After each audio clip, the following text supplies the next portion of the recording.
Il ne peut demander à Adam et Ève de nommer les animaux sans leur donner la capacité de le faire. S'il te demande de donner des noms aux animaux, donc tu as l'intelligence pour le faire. Pour tout ce que Dieu te demande, sache que tu peux le faire. Tu peux le faire. Et la force est en Dieu et Dieu est en toi. Je peux tout par celui qui me fortifie. Je peux tout par celui qui me fortifie. Je déclare que je peux tout par celui qui me fortifie. Je dis encore que je peux tout par celui qui me fortifie. Je peux faire tout ce que Dieu me demande de faire par celui qui me fortifie. Il a demandé à Moïse de monter au sommet de la montagne pendant 40 jours sans boire ni manger. Et Moïse a pu le faire. Pourquoi? La force l'y attendait. 2 fois, il a fait. La force l'y attendait.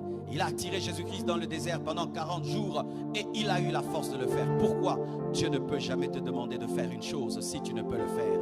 Il ne demandera jamais aux hommes de faire ce que les anges font.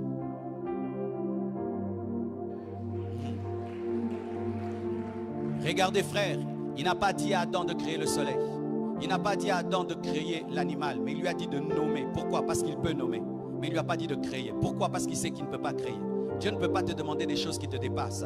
Ainsi, il ne te demandera pas des choses divines, il te demandera des choses humaines, mais des choses divines humaines. C'est-à-dire, il sait qu'il sera dans l'équation pour toi. Frère, sœur, tu peux faire ce que Dieu te dit de faire. Je dis, tu peux faire, tu peux faire.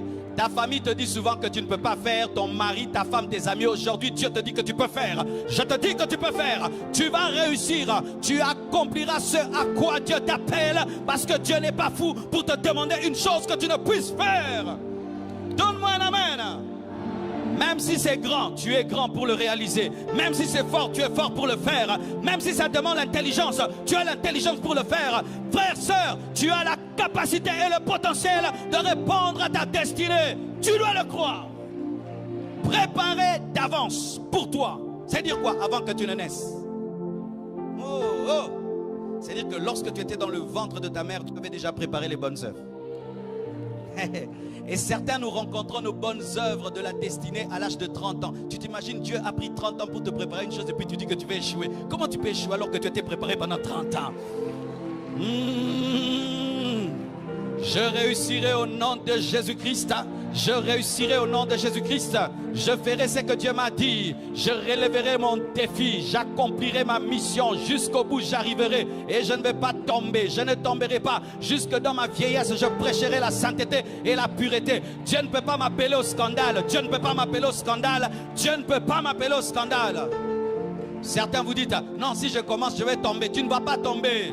Tu ne vas pas tomber. Oh non, je refuse de commencer. Peut-être j'abandonnerai. Tu n'abandonneras pas. Ce que Dieu a commencé dans ta vie, il va l'amener à la perfection. Je répète, ce que Dieu a commencé dans ta vie, il va l'amener à la perfection. Dieu n'est pas l'auteur des œuvres inachevées, mais ce qu'il commence, il a la capacité, la provision pour le terminer. Préparez d'avance.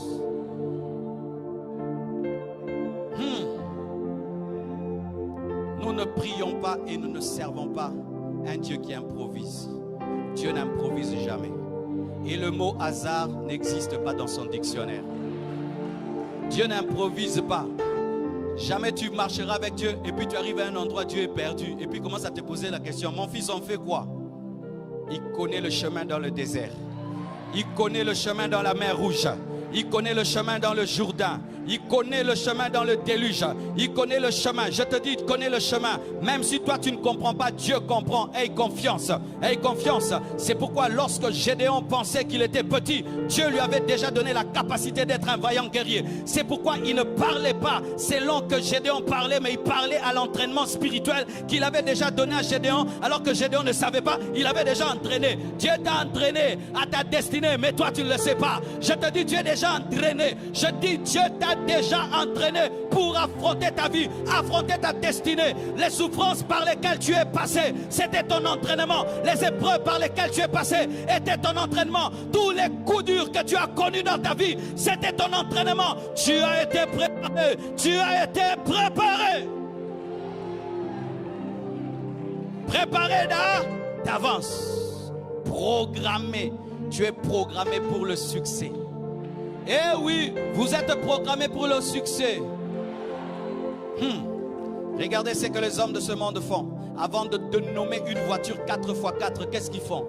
Ils vont dans le labo, ils travaillent la voiture, ils mettent les pneus 4x4, ils mettent les amortisseurs 4x4, tout 4x4. Eux-mêmes testent sur les montagnes, dans l'eau, dans la boue. Quand ils finissent, ils mettent 4x4. Ils ont travaillé dans les secrets et quand ils manifestent, vous venez en retard.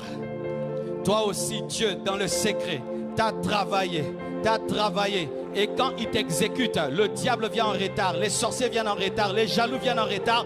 Pourquoi? Parce que c'est une chose que Dieu a préparée depuis longtemps. Toi, tu vis que la manifestation. Tu es la manifestation du plan de Dieu. Tu es la manifestation du plan de Dieu. Tu es la manifestation du plan de Dieu. Pas le plan de tes parents, ni le plan des hommes. Préparé d'avance.